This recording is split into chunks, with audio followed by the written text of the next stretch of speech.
All right, let's get right into it. We are going to crack the code on the one core principle that can take your driver from being all over the map to being unbelievably consistent. And you know what the best part is? It all happens before you even start your swing. So, does this sound familiar? You step up to the tee and you just pure one right down the middle. You feel amazing. Then, next hole, you try to do the exact same thing, you feel like you're making the exact same swing, and it's wildly into the trees on the right. Then the next one is a low diving hook. It feels like the same swing, but the ball is just doing whatever it wants. It is, without a doubt, the biggest frustration in golf. And if you've tried to fix this, you've probably been buried under an absolute avalanche of swing tips. Keep your head down, tuck your elbow, fire your hips. It's just a sea of conflicting advice. Well, today we're cutting through all that noise. We're going to use a single powerful tool that actually governs everything. And that tool is understanding the relationship of face to path. Now, this isn't just another tip. This is the fundamental law of ball flight. Think of it like gravity for your golf ball. It's the reason the ball goes where it goes, every single time. No exceptions. So what is it exactly? Well, it's actually shockingly simple. It's just the difference between where your club face is aimed at the precise moment of impact and the path your club is actually traveling on. Isn't it kind of wild that this one simple relationship is the hidden engine behind every single slice or hook you've ever hit? So here it is, the whole mystery, broken down. Look at the diagram for the slice. For a right-handed golfer, a slice happens when the club face is open. See how it's pointing to the right of that swing path arrow? A hook is just the opposite. The face is closed or pointing to the left of the path. That's it. That is the whole secret. And here is the real game changer. You control this relationship almost entirely at your setup before you even take the club back. There was this student named Tina who was struggling with these inconsistent sky-high slices. By focusing only on her setup to fix this face-to-path issue, she immediately started hitting these laser straight drives. She could actually feel the difference, and you're about to learn that exact same feeling. Okay, so let's put this into practice. We are going to diagnose and correct the problem right in your arms and grip. And honestly, the best way to do that is to feel the two incorrect extremes, so you can easily find that perfect neutral middle ground. This right here, this is the setup that I'd say 99% of slicers use without even realizing it. The lead elbow, so for a righty, that's your left, it points down to the ground. The trail elbow points out to the side. Now, this might feel powerful, but it completely misaligns the forearms, and it basically presets a swing path that goes left with a club face that points right. It is the perfect recipe for a slice. And the impact of this is just huge.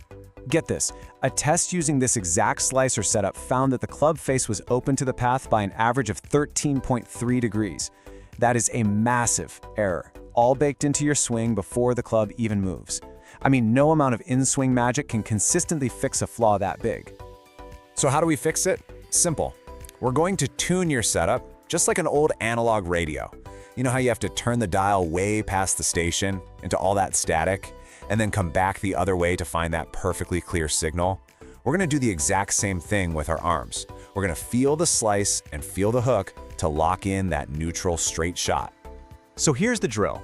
First, I want you to intentionally create that slicer setup we just looked at. Really feel how your forearms are out of whack. Then, do the complete opposite. Rotate your arms so the lead arm is way on top, creating an extreme hook setup. Now that you've felt both ends of the spectrum, it becomes incredibly easy to just dial it back and find that neutral sweet spot right in the middle.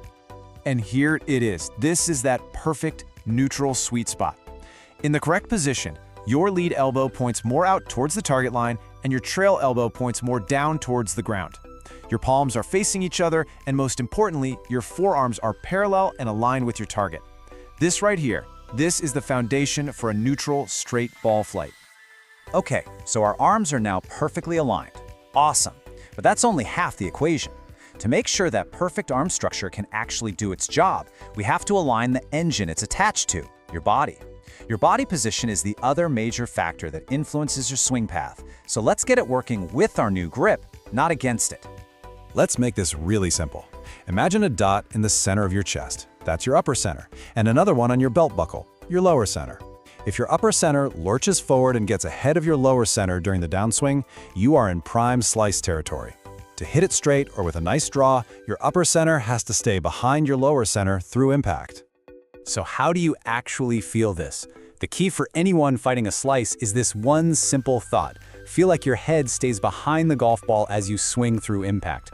This isn't just about not looking up. This feeling naturally keeps your upper center back, preventing that steep over-the-top slice move and allowing the club and your perfectly set arms to swing on the correct path from the inside. So, let's bring this all together now. What you've just learned isn't another random tip to add to the pile. It's a complete diagnostic tool you can use before every single drive to make sure you are set up for success. You know, there's this powerful idea from the source material for this that says if your face path is good, it creates great-looking golf swings. And that's the key here. Getting this right at setup doesn't just produce better results, it fundamentally creates a more efficient, more athletic swing by freeing your body to do what it's supposed to do. And this is why this matters so much. You can stop chasing a million different swing thoughts in the middle of your swing. By focusing on getting your arms and body aligned correctly before you go, you eliminate the root cause of inconsistency. You save yourself hours and hours of frustrating practice. So the only question left is, are you ready to take control? To step up to the tee with the quiet confidence of knowing you've given yourself the best possible chance to hit a straight drive, all because of a simple, repeatable check you did at setup?